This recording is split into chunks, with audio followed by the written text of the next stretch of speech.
अपनी बिसात चलते देखे जा रहे हैं। चुनाव में भले ही वक्त बचा हो, लेकिन सियासतदारों ने अभी से ही अपनी कमर कस ली है। भाजपा के सामने अखिलेश यादव के रूप में एक बड़ी चुनौती है। अखिलेश यादव ने इस बीच बड़ा बयान दे डाला है। जी हाँ, सपा प्रमुख ने कहा है कि भाजपा अन्याय और अधर्म के रास्ते पर चल रही है। भाजपा सरकार ने किसानों, नौजवानों, महिलाओं सभी को संकट में डाल दिया है।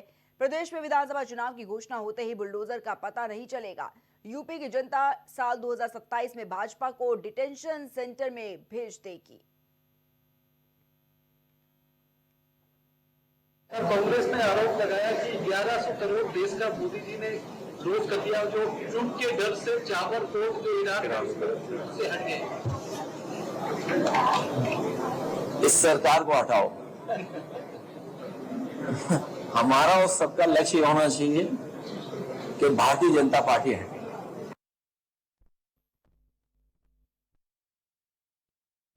देखिए, 27 में चुनाव नजदीक है और ऐसे में किस तरीके से सभी पार्टियां अपनी अपनी बयानबाजी करती हुई नजर आ रही है, जिसपे राजनीति बिल्कुल होती हुई देखी जा रही। लेकिन अब जिस तरीके से अखिलेश यादव का ये बड़ा बयान सामने आया है और उनको कैसे ओवर कॉन्फिडेंट है वो, और ये कहा जा रहा है कि यूपी की जो जनता है वो साल 2027 में, यानी कि जब उत्तर प्रदेश में विधानसभा के चुनाव होंगे, तब भाजपा को डिटेंशन सेंटर में भेज देगी।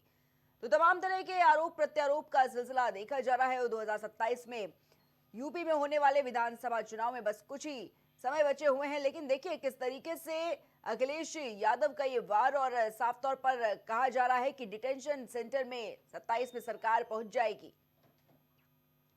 तो सभी पार्टियां अपनी पूरी तैयारी झोंकने में जुटी हुई है 2027 के चुनाव को लेकर। लेकिन अखिलेश यादव जिस तरीके से लगातार आरोप लगाते हुए नजर आ रहे हैं भारतीय जनता पार्टी पर, साफ तौर पर यह कहना है कि जनता नाराज है। लेकिन देखिए, क्योंकि बात की जाए एसआईआर के मुद्दे को भी लेकर, लगातार कहीं ना कहीं एसआईआर पर जो विवाद देखा जा रहा था, अखिलेश यादव इस पर भी लगातार सवाल उठाते हुए नजर आए थे भारतीय जनता पार्टी पर। और कहीं ना कहीं अब जिस तरीके से अवैध घुसपैठियों का एक बड़ा मुद्दा उठाया गया था, उस पर भी तमाम तरीके के सवाल विपक्ष खड़ा करता हुआ नजर आ रहा था। क्योंकि देखिए, भारतीय जनता पार्टी ने जिस तरीके से कहा था कि जो अवैध घुसपैठिए हैं उन पर नकेल कसने के लिए उनको डिटेंशन सेंटर भेजा जाएगा। लगातार प्रशासन एक्शन मोड में है इसको लेकर। और वो डिटेंशन सेंटर का शब्द देखिए किस तरीके से यहां पर अखिलेश यादव ने उत्तर प्रदेश की राजनीति में इस्तेमाल किया है, और साफ तौर पर कहा है कि यूपी की जनता साल 2027 में भाजपा को डिटेंशन सेंटर भेज देगी। और हालांकि किस तरीके से तैयारियां हैं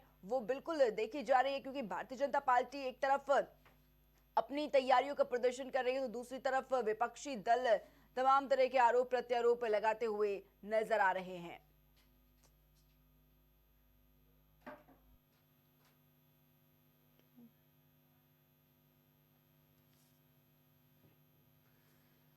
तो 2027 को लेकर क्या कुछ तैयारियां हैं सत्ता पक्ष की और विपक्ष की, क्योंकि विपक्ष जिस तरीके से दावे कर रहा है कि वो 27 में आएगा और भारतीय जनता पार्टी को एक करारी हार का सामना करना पड़ेगा, क्योंकि जनता त्रस्त हो गई है। सरकार जो तमाम ऐसे मुद्दे हैं, चाहे वो बेरोजगारी का मुद्दा हो, चाहे वो महंगाई का मुद्दा हो, शिक्षा या फिर स्वास्थ्य का मुद्दा, उन पर ध्यान नहीं दे रही है। सिर्फ तरीके से जो राजनीति है उसी पर पूरा फोकस है। लेकिन अखिलेश यादव का ये बयान कि 2027 में भाजपा को डिटेंशन सेंटर में जनता भेज देगी, इसी पर चर्चा करने के लिए पैनल पर हमारे साथ खास गेस्ट भी जुड़ चुके हैं। सबसे पहले हम आपका उनसे परिचय करवा देते हैं। हमारे साथ भारतीय जनता पार्टी से विकास पांडे जी जुड़े हुए हैं। विकास जी, बहुत बहुत स्वागत आपका। हमारे साथ समाजवादी पार्टी से पूजा मिश्रा जी जुड़े हुए हैं। पूजा जी, आपका बहुत बहुत स्वागत है। सबसे पहले विकास जी, आपसे मेरा सवाल, अखिलेश यादव का ये जो बयान सामने आया है, उन्होंने कहा है कि 2027 में, यानी कि जब उत्तर प्रदेश में विधानसभा के चुनाव होंगे, तब जनता भारतीय जनता पार्टी को डिटेंशन सेंटर में भेजने का काम करेगी। विकास जी।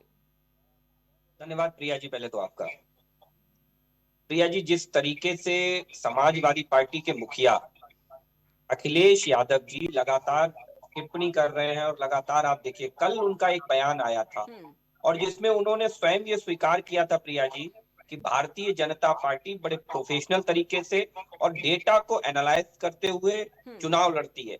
मुझे लगता है कि जो पूर्व में उनके द्वारा या इंडी गठबंधन के नेताओं के द्वारा जो आरोप लगाए जा रहे थे, नहीं साहब भारतीय जनता पार्टी मशीनरी का दुरुपयोग करती है, Bharatiya Janata party EVM hack कर लेती है, भारतीय जनता पार्टी चुनाव आयोग मिला हुआ है भारतीय जनता पार्टी से, इन सारे आरोपों का पटाक्षेप स्वयं अखिलेश यादव जी ने कल अपनी प्रेस कॉन्फ्रेंस में कर दिया। क्योंकि उन्होंने स्पष्ट कहा प्रिया जी कि भारतीय जनता पार्टी प्रोफेशनल तरीके से चुनाव लड़ती है, डेटा एनालिसिस करके चुनाव लड़ती है, माइक्रो लेवल पर जाकर के चुनाव लड़ती है।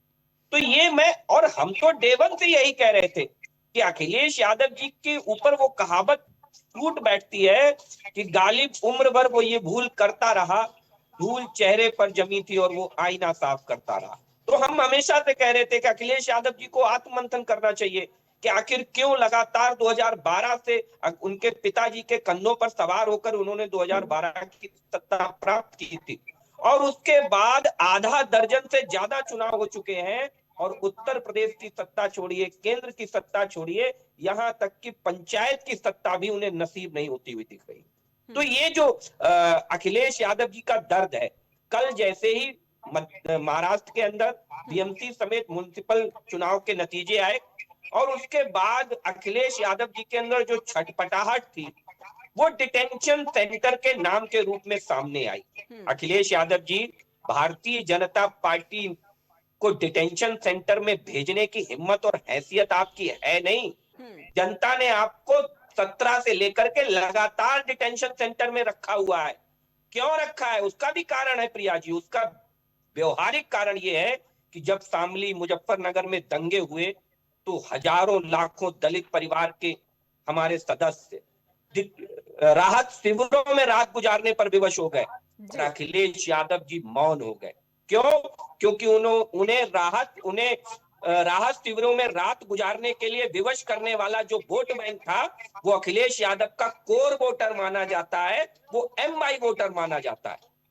ठीक है, इसलिए अखिलेश यादव को तो जनता ने और विशेषकर उत्तर प्रदेश की जो अनुसूचित वर्ग की जनता है उसने मन बना लिया था कि अखिलेश यादव को इस बार विदाई देनी है। और इस बार नहीं, अब देखिए ये विदाई बड़ी लंबी हो गई है। ये भी मान लीजिए जिस तरीके से आपने देखा बिहार का इलेक्शन हुआ, महाराष्ट्र का इलेक्शन हुआ, दिल्ली में हम जीते, तो उसके बाद अखिलेश यादव की छटपटाहट को मुझे लगता है आप बेहतर समझ पा रही होंगी।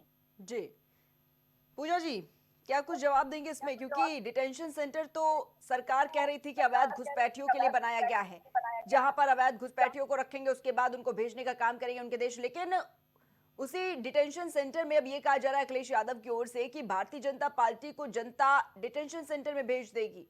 पूजा जी। प्रिया जी आपको नमस्कार, साथी दर्शक को मेरा नमस्कार। मुजफ्फरनगर के दंगों की बात तो मैं चाहूंगी कि जो व्यूअर्स हैं और खुद भी जानते होंगे कि मुजफ्फरनगर का जो दंगा हुआ था उसमें जिन पे आरोप सिद्ध हुआ था वो विक्रम सिंह सैनी थे, जिनको जो है जिनका कन्विक्शन भी हुआ था। भाजपा के विधायक दंगा कराया था। संगीत सोम भी जो है उसी में इन्वॉल्व थे दंगा कराने में, और विक्रम सिंह सैनी के साथ में 12 लोग और भाजपा के इसी में इन्वॉल्व थे। उनके ऊपर में कोर्ट की तरफ से फैसला आया हुआ था कि दंगा इन लोगों ने कराया हुआ था। तो ये चाहे सरकार में रहे चाहे विपक्ष में रहे, ये लोग दंगाई है और दंगा ही कराते हैं और अभी भी उत्तर प्रदेश में यही कर रहे हैं। अभी इन्होंने कहा कि जो है आईना साफ करता रहा, धूल चेहरे पे लगी रही। तो परेशानी ये है ना इनके साथ में कि ये जो है आईना देखते ही नहीं है, ये आईना की बात करने लायक है ही नहीं। ये आईना मानते ही नहीं चलते कि आईना देखें कि हम कर्म क्या कर रहे हैं, हम कर्म कर रहे हैं कि कुकर्म कर रहे हैं। तो भाजपा वाले सिर्फ कुकर्म करने पे संलिप्त हैं। इनको लगता है कि अगर जो है लाइनों में खड़े हुए किसानों के ऊपर लाठी मारेंगे और फिर भी वो उनको वोट देंगे। इनको लगता है कि वोटर कैनन आंसू गैस मारेंगे हम छात्रों के ऊपर में फिर भी इनको वोट देंगे। तो फिर ये इनका घमंड है, ये घमंड बोल रहा है इनका। और ये आपको पता ही होगा कि जो 1 लाख पूत 1.25 लाख नाती, रावण के घर दिया न बाती। जब उनका घमंड नहीं रहा तो फिर इन जैसे लोगों का क्या ही घमंड रहेगा। उत्तर प्रदेश की जनता, इन्होंने कहा कि समाजवादी पार्टी को उत्तर प्रदेश की जनता ने जो है डिटेंशन सेंटर में डाल रखा हुआ है। अगर भाजपा की नजर से देश की तीसरी सबसे बड़ी पार्टी होना, उत्तर प्रदेश में सबसे बड़ी पार्टी होना लोकसभा में, अगर ये डिटेंशन सेंटर में है तो फिर तो भी आपको मुबारक हो। आप जो है समाजवादी पार्टी को इस नजरिए से देखते हैं, पर जनता नहीं देखती है। जनता जिस नजरिए समाजवादी पार्टी को देख रही है, जनता आगे भी उसी नजरिए से देखेगी। और जनता समाजवादी पार्टी का समर्थन कर रही है, जनता के हित में समाजवादी पार्टी कार्य कर रही है, इसलिए जनता हमारे साथ में है। और एक चीज इन्होंने कहा कि हम माइक्रो लेवल पे डाटा के साथ में, परेशानी तो वही है कि आप सिर्फ डाटा के साथ में, मशीन्स के साथ में वही कार्य करते हैं, जनता के लिए कार्य नहीं करते हैं। जनता के लिए कार्य कर रहे हो तो आप ये बात कर रहे होते कि भाजपा जो है जनता के लिए ये कार्य की, इतनी नौकरियां लेकर के चली आई, इतने जो है किसानों का मदद किया, इतनी महिलाओं का मदद किया। ये सारी चीजें नहीं, आपने गुंडागर्दी को चरम पे ला दिया हुआ है। छात्र का अधिकार हो, महिलाओं का अधिकार हो, किसानों का अधिकार हो, सबके अधिकार को छीन लिया हुआ है और नौटंकी अपनी चरम सीमा पे कर ली हुई है। अपने खुद के अंदर जो है, घर के अंदर में खींच तान लगी हुई है, आपस के कंपटीशन में शो ऑफ करने के चक्कर में आपने उत्तर प्रदेश की जनता का बिल्कुल सत्यानाश कर रखा हुआ है। और जनता भी इस चीज को तड़ करके रखी हुई है कि आप जनता के नहीं हो रहे हैं तो जनता आपको बाहर का रास्ता दिखा देगी। जब कोई प्रश्न आपसे पूछा जाएगा, खड़ा होगा कोई प्रश्न, आप कटोरा लेकर के आंसू बहाने लग जाएंगे विपक्ष के नाम का। दूसरी पंचवर्षीय आपकी खत्म होने आ रही, जनता आपको बाहर का रास्ता ही दिखा देगी, क्योंकि आपको वैसे भी कार्य नहीं करना है, अकाउंटेबिलिटी नहीं लेना। तो जो अकाउंटेबिलिटी ले रहा है हर चीज के लिए अकाउंटेबल अगर समाजवादी पार्टी है, तो जनता समाजवादी पार्टी को अकाउंटेबल बनाएगी। और आने वाले चुनाव में 2027 में समाजवादी पार्टी को जनता अपना मत देने जा रही है। जनता ने भी तय कर रखा हुआ है कि अब उन्हें इस तरीके की सरकार नहीं चाहिए कि प्रश्न पूछने पे लाठी देती हो। ठीक है विकास जी, क्या कुछ जवाब देंगे? देखिए, क्योंकि अखिलेश यादव एक तरफ तो ये कह ही रहे हैं कि डिटेंशन सेंटर में भेजेगी जनता उनको 2027 में, लेकिन एक सवाल ये भी कि जिस तरीके से काशी, जिसे महादेव की नगरी कहा जाता है, जो कि आस्था का केंद्र है, जहां पर शांति है, जहां पर इतिहास है, और उसी इतिहास पर जिस तरीके से कहा जा रहा है कि बुलडोजर चलाकर ध्वस्तीकरण की कार्रवाई देखी जा रही है। अखिलेश यादव ने कहा कि जो हाल अयोध्या में हुआ था वही हाल भारतीय जनता पार्टी का काशी में भी होगा और हो सकता है उससे भी खराब। विकास जी, देखिए, मुझे लगता है प्रिया जी, सब कुछ पालिए, गलत फहमी मत पालिए। उत्तर प्रदेश के अंदर निश्चित तौर पर समाजवादी पार्टी को कुछ सीटें भारतीय जनता पार्टी से ज्यादा मिली, लेकिन क्या मेरी बहन ये बताएंगी कि उत्तर प्रदेश के अंदर 20 लाख से ज्यादा वोट समाजवादी पार्टी से अपेक्षाकृत भारतीय जनता पार्टी को ज्यादा मिला है यूपी के अंदर। तो जनता का जन समर्थन और जनता का विश्वास निश्चित तौर पर भारतीय जनता पार्टी में बना हुआ है। अब उसके बाद आप उससे और आगे बढ़ करके सोचिए, आपने एक नैरेटिव गढ़ा और उस नैरेटिव को आधार बना करके आपने कुछ सीटें जीत ली। निश्चित तौर पर हम इससे इनकार नहीं कर सकते, लेकिन केवल और केवल यही मान लेना चाहिए कि वो समाजवादी पार्टी जो 202 सीटें जीत करके 13 सीटें जीत करके उत्तर प्रदेश की पूर्ण बहुमत की सरकार में आई थी 2012 में, और उसके बाद क्या कारण हुआ कि 50 सीटें भी समाजवादी पार्टी उत्तर प्रदेश के अंदर नहीं जीत पाई।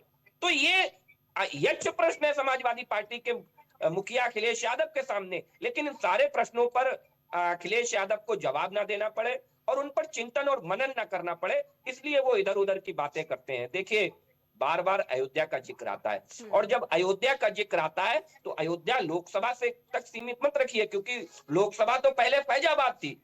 फैजाबाद लोकसभा में समाजवादी पार्टी जीत करके आई, लेकिन जब बात आती है अयोध्या की, प्रभु श्री राम की नगरी की, वहां भारतीय जनता पार्टी जीती है, चाहे विधानसभा हो और चाहे लोकसभा हो। हम जीत करके आए हैं और हमेशा हम कहते हैं प्रिया जी, राम नाम आधार जिन्हें वे जल में राह बनाते हैं, और जिन पर कृपा प्रभु राम की हो वो पत्थर भी तिर जाते हैं। तो हम तो हाड़ मांस के बने मानव हैं, हम आस्था से जीने वाले लोग हैं, हम इनकी तरह निष्ठुर नहीं है, हम इनकी तरह राजनीतिक एजेंडा नहीं इस्तेमाल करते। सरकार है और यही बात देखा जाता है कि सीएम योगी आदित्यनाथ भी खुद सनातनियों की बात करते हैं, सनातन की बात करते हो, लेकिन ये कहा जा रहा है अखिलेश यादव की तरफ से कि भाजपा अन्याय और अधर्म के रास्ते पर चल रही है। ना भारतीय जनता पार्टी को किसानों की कोई परवाह है, ना नौजवानों की, ना महिलाओं को, सभी को संकट में डाल रखा है और सिर्फ अधर्म के रास्ते पर चलने का कार्य कर रही है। बताइए प्रिया जी, आपको क्या लगता है?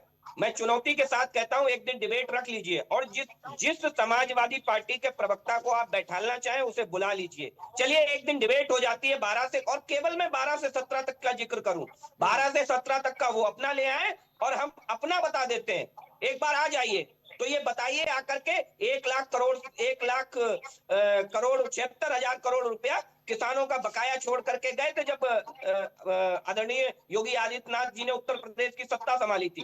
किसने उसको कम करने का, उसको खत्म करने का काम किया? हमने 100 दिन के अंदर 33,000 करोड़ रुपए से ज्यादा का किसानों का बकाया बंटवाने का काम सुनिश्चित किया। आते ही हमने ये किया, और किसानों की बात वो समाजवादी पार्टी करती है जो किसानों की राजनीति करके आगे बढ़ी।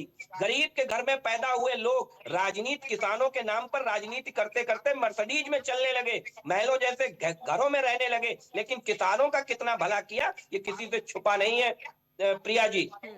चाहे इंफ्रास्ट्रक्चर की बात कर लीजिए, जब बात आती है महिलाओं की तो महिलाओं को लेकर के इतनी अशोभनीय। देखिए बहुत महत्वपूर्ण होता है, एक चावल के दाने से हम पूरी खिचड़ी का अंदाजा लगा देते हैं। और यही काम आप समाजवादी पार्टी के दो नेताओं के दो बयानों के और दो विपरीत परिस्थितियों के बयानों से लगा सकती हैं। एक, जब समाजवादी पार्टी सत्ता में होती है और जब समाजवादी पार्टी के शीर्षस्थ नेता से सवाल करता है कोई पत्रकार बलात्कार को लेकर के, तो उनका नेता कहता है कि बच्चे हैं, बच्चों से गलती हो जाया करती है, उन्हें क्या फांसी पर चढ़ा दिया जाए। और दूसरा इंसिडेंट समझिए, जब सरकार से बाहर होते हैं तो समाजवादी पार्टी का सर्वोच्च नेता बलात्कारियों को बचाने के लिए कहता है डीएनए की जांच कराइए, उसके बाद बलात्कारियों को सजा दीजिए। तो ये जो है ना, दोनों में ही आपको बचाना बलात्कारी को ही है। और यहाँ आएंगे आप महिला अपराध की बात करेंगे। हम सबने डिबेट की थी आलमबाग में उस 2.5 साल की बच्ची के साथ, जिस तरीके का कुकृत्य किया गया, जिस तरीके की बर्बरता की गई, 24 घंटे भी नहीं बीते उस अपराधी को यमलोक पहुंचा दिया गया। अयोध्या की उस सिपाही के साथ अयोध्या में चलती ट्रेन में बदतमीजी करने वाला अगले स्टेशन पर सुरक्षित नहीं उतर पाता है।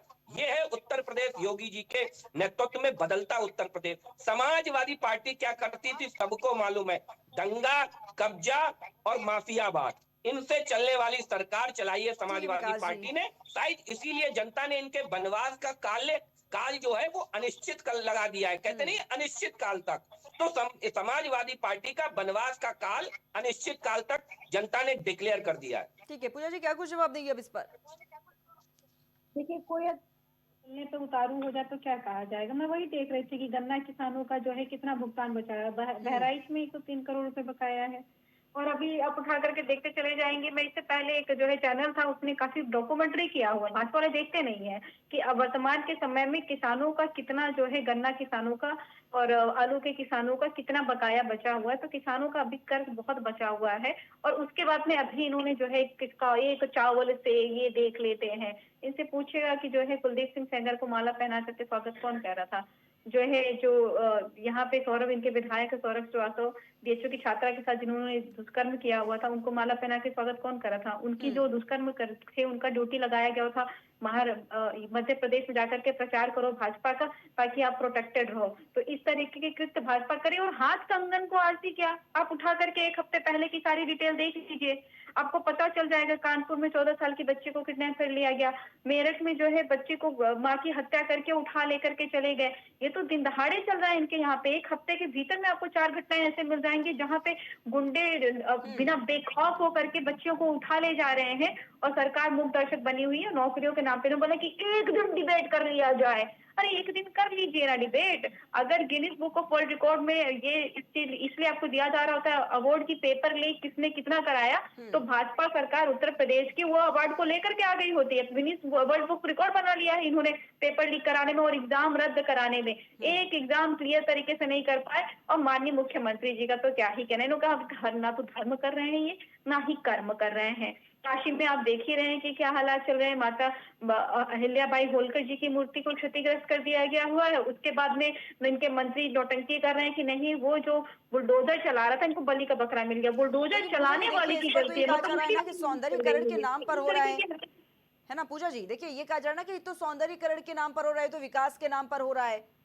जो लोग पहले वहां पर खुले में माला जप करते थे, अब मार्बल लगाकर माला वहां पर जप करेंगे, उसके ऊपर टीन शेड होगी, गर्मी के मौसम में एसी होगी, तो फिर अच्छी बात है उनके लिए। बताइए कि शमशान घाट पे मणिकर्णिका घाट की जो बात की जा रही है, जो माताबाई और अहिल्या होलकर जी ने उसको किया था, उसको मोक्ष द्वार भी कहा जाता है। उसकी महत्ता ही यही है कि वहां पे जो अंतिम यात्रा की अग्नि है वो कभी नहीं बुझती है। मणिकर्णिका घाट की उसकी महत्ता ही है। और आप कह रही हैं कि नहीं वहां पे जो है एसी लगेगी, मतलब अब जो है आपका कहने का आशय है कि जो अंतिम रिचुअल्स होंगे, जो मुखाग्नि दी जाती है, उसकी जगह वो एसी में मुखाग्नि दी जाएगी। कैसी बातें चल रही है। और इनके मंत्री, भाजपा के मंत्री खुद कह रहे हैं कि वो जो है बुलडोजर जो कार्रवाई कर रहा था उससे गलती हो गई, उसने ध्यान नहीं दिया, मूर्ति जो है तोड़ दी, ये हम एक्सेप्ट करते हैं। ये भाजपा सरकार की प्रवृत्ति हो रखी है। जहाँ पे पूरा खुल करके सामने आ जाता है ना, वहां पे खड़े होकर के कहते हैं हम गलती है, एक्सेप्ट कर ले रहे हैं, इनको मजबूरी में करना पड़ जाता है। और जहाँ पे नहीं दिखा होता तो छुपा ले जाते हैं। उन्होंने डीएनए टेस्ट की बात की, तो डीएनए टेस्ट जो बच्चे के जिस पिता के ऊपर आरोप लगा था उस पिता की बेटी उन्हें डिमांड की हुई थी और डीएनए टेस्ट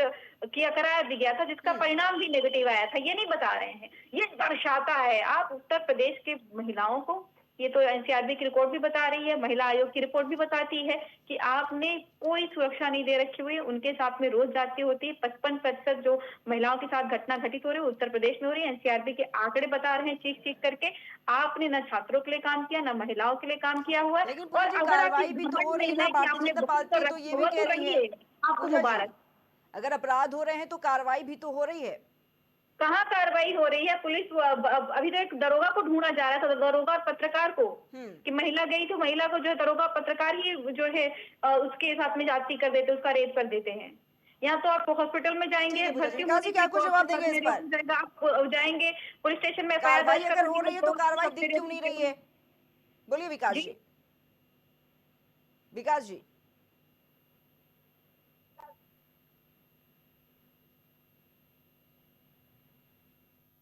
मुझे लगता है कि दो तीन चीजें मेरे साथी ने, प्रवक्ता साथी ने छोड़ी हुई हैं। सबसे पहले तो मेरा ये बड़ा उत्तरदायित्व बनता है कि जरा इन्हें बता दूं मैं कि जरा इनके यहाँ भी एक लेखपाल भर्ती का पर्चा लीक हुआ था 2015 में। मैं इतना केवल जानना चाहता हूं कि उस लेखपाल पर्चा भर्ती का जो पर्चा लीक हुआ था उसके बाद समाजवादी पार्टी के मुखिया अखिलेश यादव ने कार्रवाई क्या की थी, मैं केवल इतना जानना चाहता हूँ। मैं नहीं बताना चाहता कि जब योगी जी की सरकार में पर्चा लीक एक हुआ सेकंड, एक तो सेकंड। गैंगस्टर एक्ट के तहत समाजवादी कार्रवाई पार्टी हुई, सरकार की उनके एक घर पूजा जी, बुलडोजर भेजा गया। यहाँ पे क्यों? 10, क्योंकि तब 20, की 30 हम मान सरकार नहीं रहे हैं। पर्चा लीक आप करने मान वालों नहीं को रहे कि संरक्षण देती थी। हुआ है। हमारे जो पर्चा शिक्षा लीक करने मंत्री वालों होते को, हैं, गवर्नमेंट प्रधान मैंने जी रहते हैं, धैर्य तो से उन्हें सुना, हमको नहीं पता है। मेरी बहन से कहना, नहीं मैंने हुआ है। धैर्य से सुना। देखिए, बात ठीक है छात्रों पूजा की जी, बात सुन लो। पहले करेंगे सुन तो लीजिए अब ये विकास जी अरे की मेरी बात, फिर पूजा बहन काउंटर सुन लो, रखिएगा। बिल्कुल छात्रों के पूजा बाद बहन के सुन लो, मैं दौरान बीच में नहीं बोला आपके भाई। देखिए पूजा जी, सुन लो मुझे, सुन लो, ठीक है सुन लो पूजा जी, मुझे। जवाब सुन लीजिए आप पहले, फिर काउंटर दीजिएगा। मेरा निवेदन है, ठीक है, मेरा निवेदन है कि जरा एक बार मेरी साथी को आप जरा कह दें कि थोड़ा सुन ले मुझे भी। मुझे मालूम अरे है पूजा दर्द जी, होगा भाई। बात अब तो ये सुनिए ये पहले आपके आप, फिर नेता काउंटर अखिलेश यादव दीजिएगा। ने किया है भाई, तो मैं तो बताऊंगा कि नहीं बताऊंगा। अभी सुन लो भाई, ठीक अभी है पूजा जी, एनसीआरबी आप के आंकड़े बताने बाकी है भाई। आप पहले सुन बड़ा लीजिए, तेजी से आप चिल्ला आप रही सुन थी लीजिए, फिर एनसीआरबी के काउंटर आंकड़े। जरा दीजिएगा। ठीक 2016 है एनसीआरबी के आंकड़े उठा के देखिए।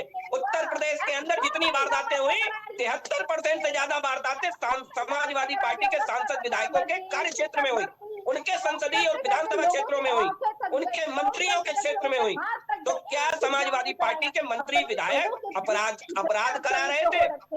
अपराध करा रहे थे? इस ठीक है बात का पूजा जी, जवाब एक देना सेकंड। चाहिए ठीक है समाजवादी पूजा पार्टी जी, को। पहले बात सुनिए फिर ये काउंटर हम नहीं कह दीजिएगा। रहे, जिन एनसीआरबी के आंकड़ों का हवाला देकर के मेरी बहन कह रही, उन्हीं एनसीआरबी के आंकड़ों का हवाला हमने दे दिया।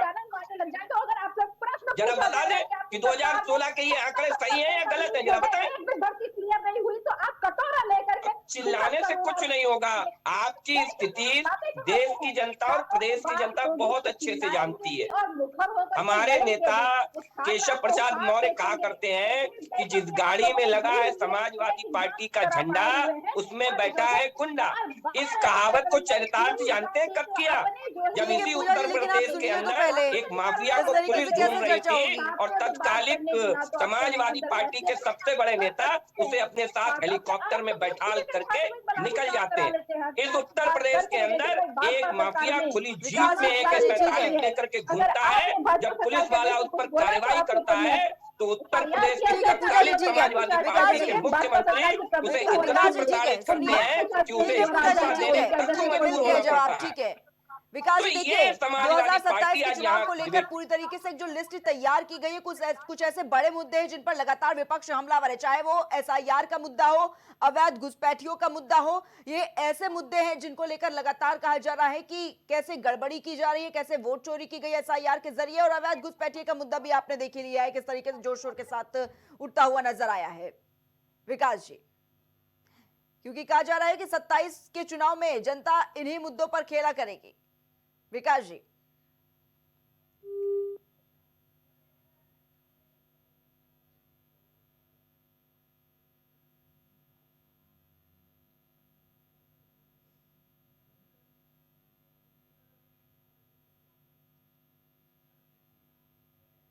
तो विकास जी से संपर्क नहीं हो पा रहा, लेकिन उससे पहले आपको ये बताना चाहूंगी कि देखिए 2027 में विधानसभा का चुनाव है और ऐसे में लगातार जो विपक्षी दल हैं वो कैसे एक दूसरे पर आरोप प्रत्यारोप का जो वॉर है वो करते हुए नजर आ रहे हैं। और देखिए किस तरीके से चाहे वो SIR का मुद्दा हो उसको भी जोर शोर के साथ उठाया गया, अवैध घुसपैठियों के मुद्दे को भी उठाया गया, और साफ तौर पर अखिलेश यादव ये कहते नजर आ रहे हैं कि चाहे किसान हो, चाहे नौजवान हो या फिर महिलाएं हो, सभी को संकट में डालने का काम भारतीय जनता पार्टी कर रही है। और प्रदेश में विधानसभा चुनाव की घोषणा होते ही बुलडोजर का पता जो है वो नहीं चलेगा।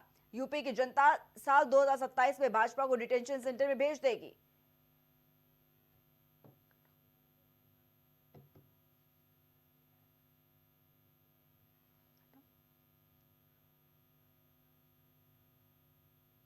तो 27 के चुनाव से पहले देखिए किस तरीके से जो सियासी खींचतान है वो बिल्कुल देखने को मिल रहा है। हालांकि एक तरफ समाजवादी पार्टी ये दावा कर रही है कि 27 में किस तरीके से समाजवादी पार्टी की जीत होना निश्चित है, क्योंकि जो जनता है वो काफी त्रस्त नजर आ रही है। तो देखिए 27 के चुनाव में ज्यादा समय नहीं बचा है, लेकिन उससे पहले किस तरीके से जो लगातार राजनीति है वो देखती हुई देखी जा रही, क्योंकि अखिलेश यादव यहां पर लगातार अब वार करते हुए नजर आ रहे, चाहे वो एसआईआर का मुद्दा हो या फिर अवैध घुसपैठियों का मुद्दा हो। लेकिन अब अखिलेश यादव साफ तौर पर यह कहते हुए भी नजर आए कि यूपी की जनता साल 2027 में भाजपा को डिटेंशन सेंटर में भेजने का काम करेगी, और कहीं ना कहीं 27 में जो जनता है वो तय कर देगी कि कितनी नाराजगी देखी जा रही है और जो काम के लिए सरकार को चुना गया था उसमें कैसे